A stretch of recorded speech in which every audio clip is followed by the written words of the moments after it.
Hello, everybody. Austin Hillshaw here, founder of Creativity Matters and author of The Shoreline of Wonder on Being Creative. This morning, I'm spending a little time in front of my shrine. This is a place where I love to begin my mornings. It has so many symbolic representations of what I find important in life. And I love to be here just contemplating what's important. And this weekend, being Mother's Day weekend, there's a lot for me to contemplate. I was actually born on Mother's Day in 1970. Doesn't mean my birthday always falls on Mother's Day, but this time of year is significant because it reminds me not only of birth, but reminds me of the all-important link between birth and motherhood. And today I would like to talk a little bit about the links between creativity and motherhood.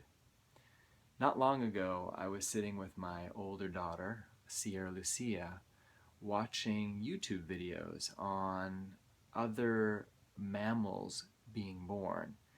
We watched the birth of an elephant, we watched the birth of a giraffe, and when you're watching such videos, what's striking first and foremost is the incredible amount of fluid that comes out. I mean, it's almost shocking. But the other thing is that, within moments after these creatures being born, they are actually starting to walk. They're actually starting to walk. For example, this giraffe, comes out, this little thing, like in a little ball of whatever, and then these spindly legs kind of unfold, and then they just sort of, like, in this really kind of weird, awkward way, just get to their feet, and suddenly they're walking again within minutes of being born.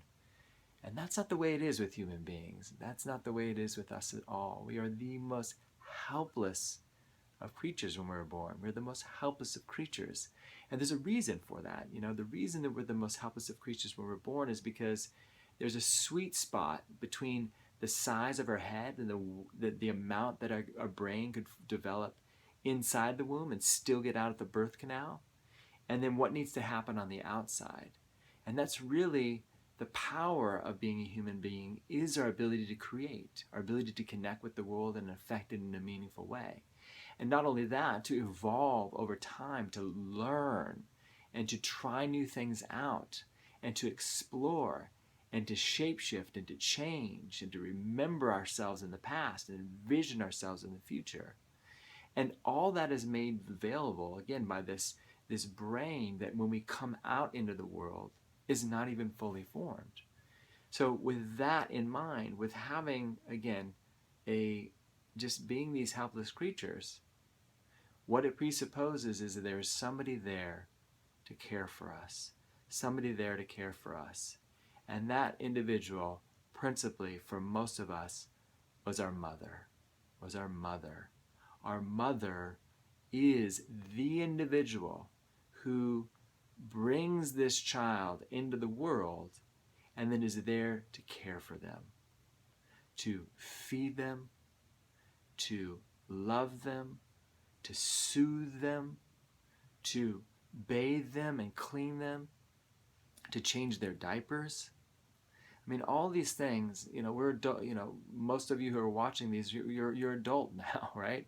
And we forget about the road that we've been on in order to get to this stage in our lives. I mean, there was a time in our lives where we couldn't even lift our head, right? We couldn't even lift our head.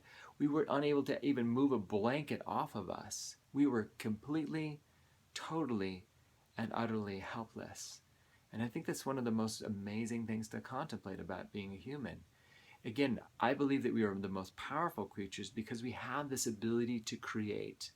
But that ability to create presupposes that there were people here to care for us when we couldn't even take care of ourselves in the world. That we had to connect with others. There's this profound need to connect, right? Not only physically, but of course to be nourished, but also emotionally from the place of love, right? To feel that spiritual connection, that bond with our mothers.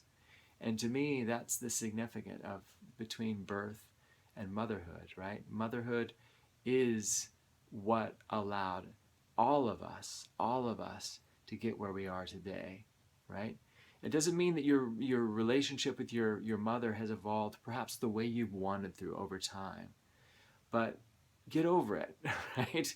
Just get over it. Let's go back to that place, a recognition that one, there was a person that you gestated in, that you came into being from just two cells, like two tiny cells, and then over time to this, somewhere between 5 to 10 to 12 pound mass, right, that came out into the world.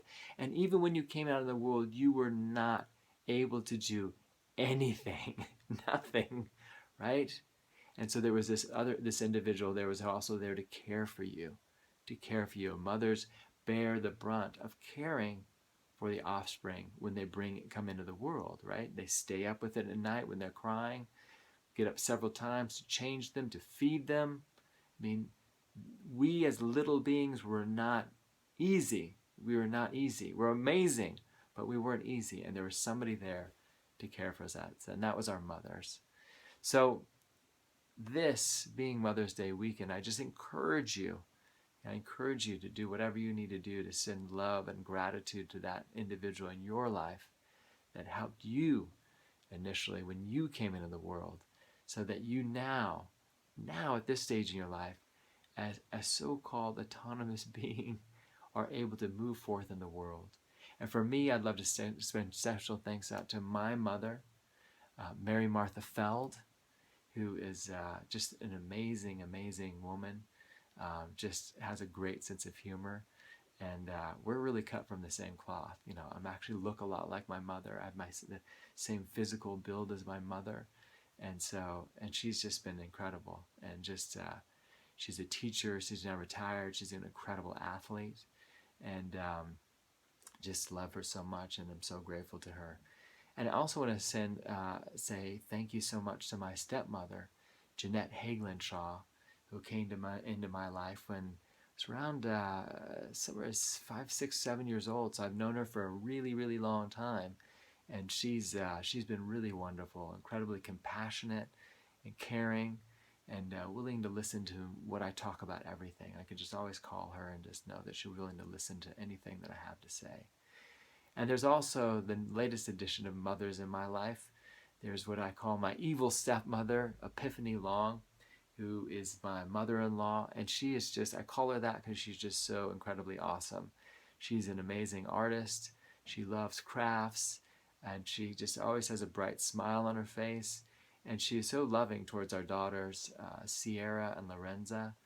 And then finally, I just have to, extend like an immense amount of gratitude to my wife, Epiphany Shaw, who, of course, has shepherded in our daughters, Sierra Lucia and Lorenza Del Mar, into the world.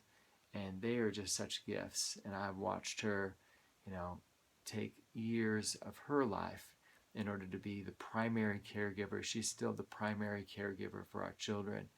And, just the way that she loves them and holds them tight and just gives them these kisses, and just an amazing, amazing mother.